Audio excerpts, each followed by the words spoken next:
భద్రాద్రి కొత్తగూడెం జిల్లా చెర్లలో ఆదివాసీ గ్రామాల గిరిజన ధర్నా చేపట్టారు. 22 ఆదివాసీ గ్రామాల గిరిజనులకు ఎస్టీ కుల ధృవీకరణ పత్రాల వెంటనే మంజూరు చేయాలని డిమాండ్ చేశారు. లేని పక్షంలో దశల వారీగా పోరాటాలకు వెనకాడబోమంటూ సిపిఎం రాష్ట్ర కమిటీ సభ్యులు మచ్చా వెంకటేశ్వరులు డిమాండ్ చేశారు. స్థానిక తహసీల్దార్ కార్యాలయంలో తహసీల్దార్ పి శ్రీనివాస్కు 22 గ్రామాల ఆదివాసీలతో కలిసి వినతి పత్రాన్ని అందజేశారు. నివాసాలు ఏర్పాటు చేసుకొని ఇక్కడే జీవనం సాగిస్తున్నారు. వారందరికీ కూడా ప్రభుత్వాలు అనేక సౌకర్యాలు కల్పించాయి.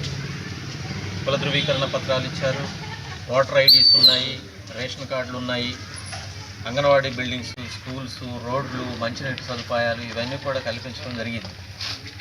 కానీ ఇటీవల కాలంలో అధికారులు ఇచ్చినటువంటి తప్పుడు రిపోర్టుల ఆధారంగా ప్రభుత్వం కొన్ని నిర్ణయాలు వలస ఆదివాసీలకు వ్యతిరేకంగా చేయటం జరిగింది. దీన్ని సిపిఎం పార్టీగా మేము తీవ్రంగా ఖండిస్తున్నాం. సమగ్ర విచారణ చేసి ఎప్పటి నుండో ఇక్కడ ఉంటున్నటువంటి ఆదివాసీలకు అందరకు వాళ్ళ సాగులో ఉన్నటువంటి భూములకు హక్కుపత్రాలు, అట్లాగనే కులం సర్టిఫికెట్లు, వారికి కావాల్సినటువంటి మౌలిక సదుపాయాలు